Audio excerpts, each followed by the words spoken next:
और 2019 में फिर कहा कि जोगिंदर नगर आगे जा रहा है। मैंने कहा रुको रुको रुको, मैं कहा थोड़ा सा। और मैंने कहा जोगिंदर नगर तो आगे रहना चाहिए, अच्छी बात है, लेकिन जोगिंदर नगर के साथ मैं भी मुकाबले में हूं, यानी कि मैं भी लीड देने के लिए मुकाबले में हूं।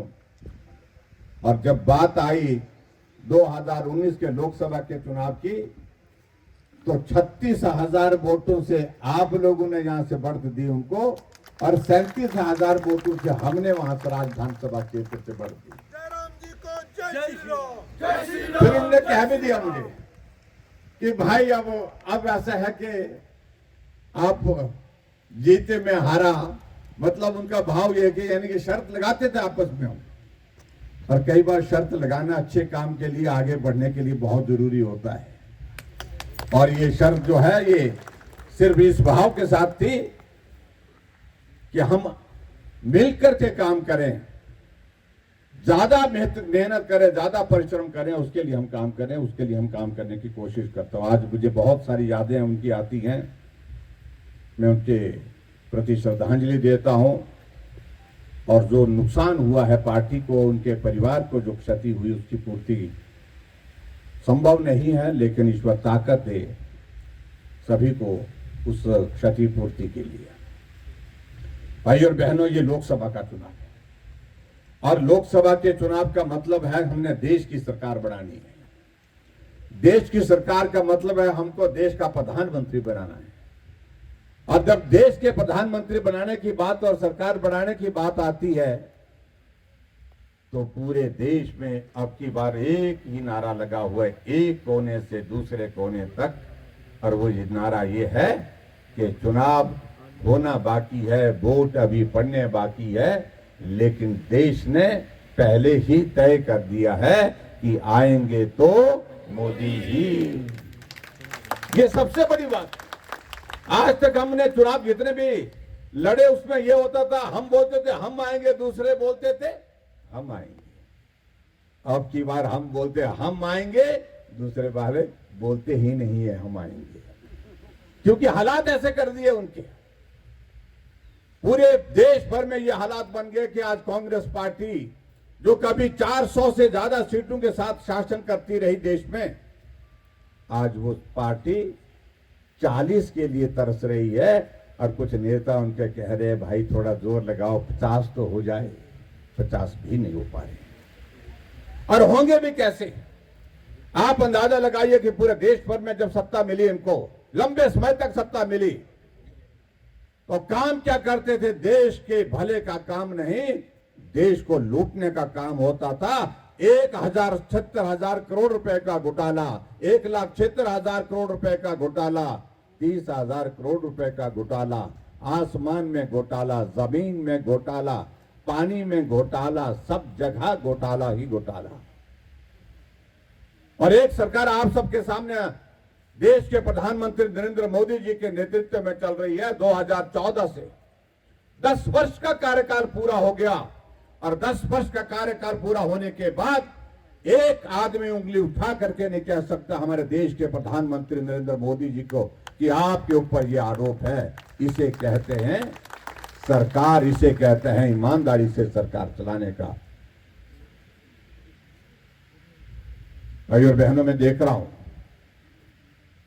जिस प्रकार से आदरणीय प्रधानमंत्री नरेंद्र मोदी जी ने काम किया, चारों तरफ पूरे देश भर में एक माहौल खड़ा हुआ है। अब तो कांग्रेस के लोग हमको बोलने लगे कि यार बचा क्या, राम मंदिर का काम पूरा हो गया, प्राण प्रतिष्ठा का कार्यक्रम भी आप लोगों ने देखा, और भूमि पूजन का कार्यक्रम भी आप लोगों ने देखा। धारा 370 समाप्त हो गई, यूसीसी लागू हो गया पूरे देश में, महिलाओं का 33% आरक्षण का बिल पारित हो गया लोकसभा में, राज्यसभा में। और आने वाले समय में देश में वन नेशन वन इलेक्शन का एक जो बहुत बड़ा काम होने वाला है, उसको भी देश के प्रधानमंत्री नरेंद्र मोदी जी ने कहा हम पूरा करेंगे। 80 करोड़ गरीब लोगों को मुफ्त राशन का प्रावधान किया, 25 करोड़ से ज्यादा गरीब लोगों को गरीबी रेखा से ऊपर निकाला। आयुष्मान भारत के अंतर्गत गरीब लोगों के इलाज का इंतजाम 5 लाख का हेल्थ कवर उसमें दिया। और अब की बार गारंटी मोदी जी ने दी कि 70 साल के ऊपर जितने भी बुजुर्ग हैं सबको जो है हम आयुष्मान भारत के दायरे में।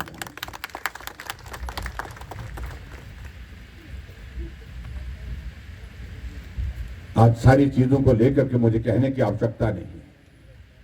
हर क्षेत्र में भारत आगे बढ़ा है। अगर भारत आगे बढ़ा तो उसमें सीधी सी बात है कि वो योगदान नेतृत्व का है। मजबूत नेतृत्व नरेंद्र मोदी जी का योगदान है। और यहां कांग्रेस पार्टी की सरकार का हिमाचल का जिक्र करें। भाइयों और बहनों, हम अभी लाहौल से आ रहे हैं, काजा से आ रहे हैं।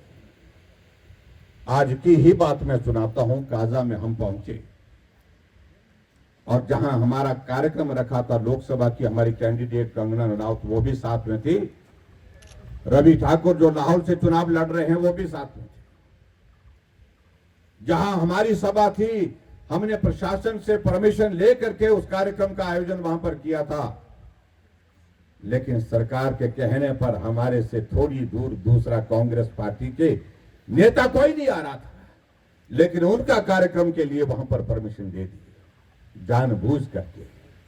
हमें मालूम पड़ा जैसे हम वहां पर पहुंचे कि कांग्रेस के लोग आपकी सभा में दखल डालना चाह रहे हैं, गुंडागर्दी करना चाह रहे हैं।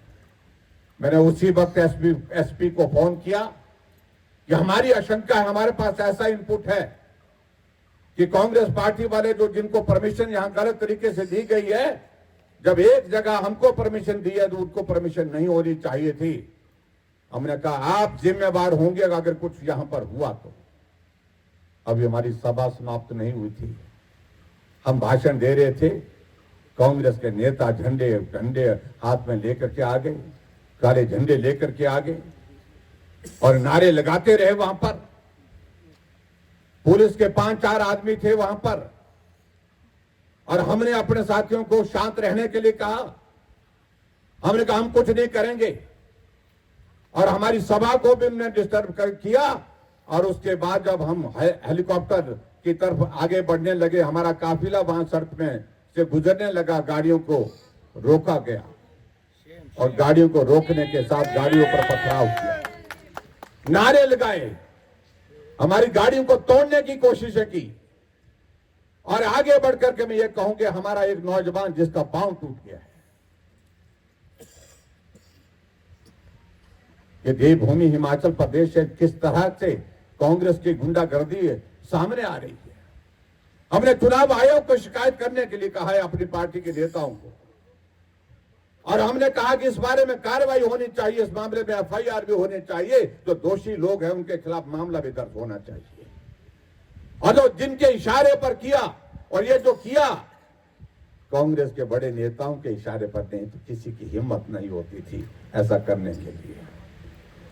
ये शुरुआत उन्होंने की है। अगर ये शुरुआत इस तरह से रहेगी, अगर हम भी इस तरह से करने पर आ जाएंगे, मैं कहता हूं कांग्रेस के नेताओं को जमीन पर चलना मुश्किल हो जाएगा। इस बात को मैं साफ कहना चाह रहा हूं, जिस तरह से उन्होंने आज व्यवहार किया। अरे भारतीय जनता पार्टी की प्रत्याशी महिला, उनके भी ऊपर हमला कर रहे हैं। हमने उन लोगों को कहा कि हम यहां खड़े हैं, हम पर करिए, हमसे बात करिए, लेकिन हमसे बात करने की हिम्मत नहीं कर पा रहे थे। इस देवभूमि हिमाचल प्रदेश में ऐसी स्थिति को हमने कभी नहीं देखा। हम कई सालों से चुनाव लड़ रहे हैं, चुनाव लड़ा रहे हैं, और इसका खामियाजा भुगतना पड़ेगा। मैं साफ कहना चाह रहा हूं, आने वाले समय में कांग्रेस के नेताओं को, कांग्रेस के पार्टी को बौखला के हार रहे हैं। हिमाचल में 4 सीटों पर सफाई हो रही है इनकी, और जो 6 उपचुनाव हो रहे हैं, 6 उपचुनाव में भी कांग्रेस पार्टी हार रही है। मैं ये कह रहा हूं, सरकार तो चले गई है, सरकार नाम की कोई चीज है ही नहीं हिमाचल प्रदेश में। जब राज्यसभा की 1 सीट का चुनाव था और उस चुनाव में कांग्रेस पार्टी बहुमत होने के बावजूद हार गई। भारतीय जनता पार्टी तो बहुत कम संख्या में थी, लेकिन हम चुनाव जीत गए। नैतिकता तो ये बोलती है हमको त्याग पत्र देना चाहिए था, लेकिन कुर्सी पकड़ करके बैठे, चिपक करके बैठे हैं। इसलिए भाई और बहनों, मैं आप सबके बीच में सिर्फ इतना ही कहना चाह रहा हूं ये लोकसभा का चुनाव तो भारतीय जनता पार्टी जीत ही रही है। नरेंद्र मोदी जी के नेतृत्व में देश में सरकार तीसरी बार बनेगी, लेकिन अब की बार ये भी हालात दिख रहे हैं कि आपका वोट 1 होगा लेकिन सरकारें 2 होने जा रही है। आमतौर पर हिमाचल प्रदेश में 5 साल तक इंतजार करना पड़ता है। अगर विपक्ष में बैठे तो सत्ता में आने के लिए 5 साल का इंतजार करना पड़ता है। और मुझे तो लगता है राणा जी, अब की बार जो है ये इंतजार लंबा नहीं, ये 16 महीने में ही पूरा हो जाएगा। 16 महीने में सरकार बनेगी। लेकिन मुझे आप सबका सहयोग चाहिए, आप सबका समर्थन चाहिए, आप सबका आशीर्वाद के बिना संभव नहीं। हम चाहते हैं कि जोगिंद्रनगर विधानसभा क्षेत्र से जीत हो तो कितनी जीत हो तय किया क्या कि नहीं किया है? कितना? हाँ बोलो कितना? 39,000 40,000 भाई ठीक बोलना। 40 सर। तो मैं आप लोगों के फोटो खींच करके रखूंगा जिनके जिनमें बोला है। हाँ ये कोई बात ना, मंत्री तब बनेंगे जब सरकार बनेगी, तो 40 पार करो। और इसलिए मैं आप सबके बीच में इतना कह रहा हूँ, बहुत जल्दी कंगना जी भी आप सबके कार्यक्रमों में आने वाली यहाँ पर जोगिंद्रनगर में। मैं यही कहूंगा कि बहुत शानदार जीत हुई है, बहुत शानदार जीत हुई है। पिछले 2 चुनावों में 2014 के 2019 में 2019 में रामस्वरूप जी 4,05,000 वोटों से जीते थे और उसमें आपने यहाँ से 36,000 का आंकड़ा छुआ था। अब की बार इसको और बढ़ाइए, इसको 40 तक ले जाइए। और मेरा आपसे निवेदन है कि ये होगा। और ज्यादा ना मैं कहते हुए, जहां देश में सरकार नरेंद्र मोदी जी के नेतृत्व में बन रही है, तो मैं नारा लगाऊंगा देश के लिए, अब की बार 400 पार। और हिमाचल प्रदेश में अब की बार 4 की 4, अब की बार और यहाँ जोगिंद्रनगर में अब की बार 40,000, अब की बार 40,000। सब नहीं बोल रहे भाई, पीछे रह गए कुछ। वो हाथ उठा के बोलो भाई। अब की बार 40,000, अब की बार 40,000, अब की बार 40,000। आप सबसे मेरा विनम्र निवेदन है